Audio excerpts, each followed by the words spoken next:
Bo Nickal admits he wasn't ready. Bo Nickal stepped into the cage with a mountain of hype. But after getting finished by Reinier de Ridder, Bo's post-fight reflection painted a different picture than the confidence he had going in. On Ariel Helwani's show, Bo admitted he thought he did everything right in camp, until reality hit. He realized there were layers to MMA that his wrestling accolades hadn't prepared him for. Bo said he hates losing, but now sees this as one of the most important learning moments in his life. Despite the setback, he remains unwavering in self-belief. He wants to fight again this year, ASAP. In his words, the loss doesn't define him. He's already plotting a return. But Bo wasn't the only one talking. Dricus du Plessis takes a victory lap. Dricus didn't hold back.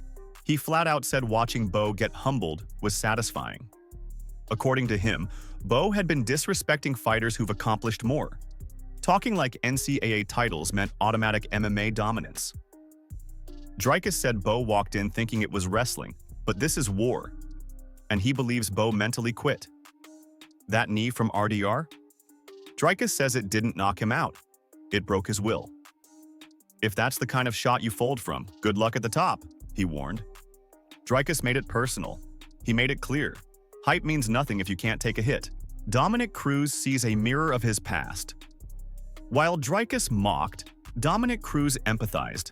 He compared Bo's loss to his own first professional defeat, submitted by Uriah Faber when he was still undefeated.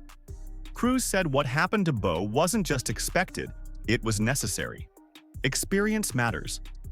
RDR had double the fights, double the cage time, and all the composure Bo lacked. But Cruz believes that if Bo handles this the right way, he could turn into something dangerous. This loss could be the turning point, Cruz said. The kind that separates hype from greatness. Jon Jones trolls. Daniel Cormier. Again. Meanwhile, Jon Jones took another jab at his old nemesis. He reposted a video clip of Daniel Cormier admitting that his biggest regret was their rematch. A fight that ended in a no contest but still eats at DC. Jones added a trio of emojis: eyes, ninja, and praying hands. Subtle but sharp. And DC, he opened up. He said that in that fight, he started talking to Jon mid-battle, got too comfortable, lost focus, and got kicked in the head. The regret? Not staying locked in. It wasn't the outcome that haunted him. It was the moment he slipped. Shawn Strickland's wild sparring clip. Leave it to Shawn Strickland to post something bizarre and brutal. He uploaded sparring footage of him and his training partners throwing only body shots. No gloves, no pads, just digging into each other like it's a back alley brawl. Feels like I'm back in elementary school playing body blows, Strickland wrote, calling himself fat and saying he eats punches like cookies. It was vintage Strickland, unfiltered chaos, but also a glimpse into how seriously and wildly he prepares for war. Cory Sandhagen isn't sold on O'Malley. Cory Sandhagen broke down the upcoming rematch between Sean O'Malley and Merab Dvalishvili, and his prediction wasn't exactly hopeful for the champ. Sandhagen pointed out that O'Malley was sidelined with hip surgery for a huge chunk of time. Grappling? Nearly impossible to improve when you're stuck recovering. Meanwhile, Merab's been grinding, preparing for a title shot. Cory doesn't doubt O'Malley's brain or his hands, but in terms of pure readiness? My money's on Merab, he said. But he's not counting O'Malley out, because when the guy's sharp, he's lethal. Ian Garry trolls.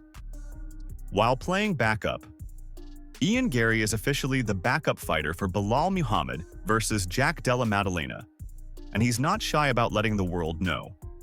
In fact, he trolled JDM during his weight cut by researching his favorite foods and delivering them to him through his kid. Yep, he had his son hand JDM a gift, tempting treats in the middle of a brutal cut. But Garry insists this isn't just trolling. He says he's ready to save the card if anything falls apart. I'm next, he declared, and if someone slips up, I'm snatching that belt. You might hate him, but he knows how to make himself impossible to ignore. DC predicts the fight will come down to pressure versus precision. Daniel Cormier broke down the Belal versus JDM title fight and made it simple. If Belal brings the kind of pressure he used to dominate Leon Edwards, he can break Jack. But if he stands too long and tries to strike, it's a wrap. DC pointed out that JDM has been taken down before, nearly lost to Basil Hafez on short notice. And Belal isn't some fill-in. He's a grinder with a plan. But Jack's strength lies in controlling the pace. He needs to stay upright, stay patient, and pick Belal apart. One wrong move, and either guy could get steamrolled. Tom Aspinall mocks. Jon Jones with Photoshop. Tom Aspinall is done being subtle. He posted a set of hunting photos to Instagram, with Jon Jones's head photoshopped onto a duck in every single shot. The caption? Lovely day for it. Hunting season has begun. This is Aspinall's latest shot in the Cold War with Jon Jones, a feud built on ducking accusations, delayed fights, and fan frustration. While Jones stays mostly silent, Tom is making noise, loud, funny, and impossible to miss. Alex Pereira might be done with UFC. Alex Pereira dropped a bombshell without giving us the full story. On X, he wrote that he's always answered the UFC's calls, but after what he just heard, he's disheartened.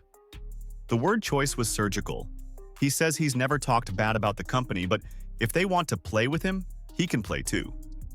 Then came the kicker. I've already had thoughts of not fighting anymore, and after what was just relayed to me, this may be the start. Fans are scrambling to guess what happened. Was it matchmaking? A denied request? A payment issue? All we know is something major broke behind the scenes, and Poatan might be walking away.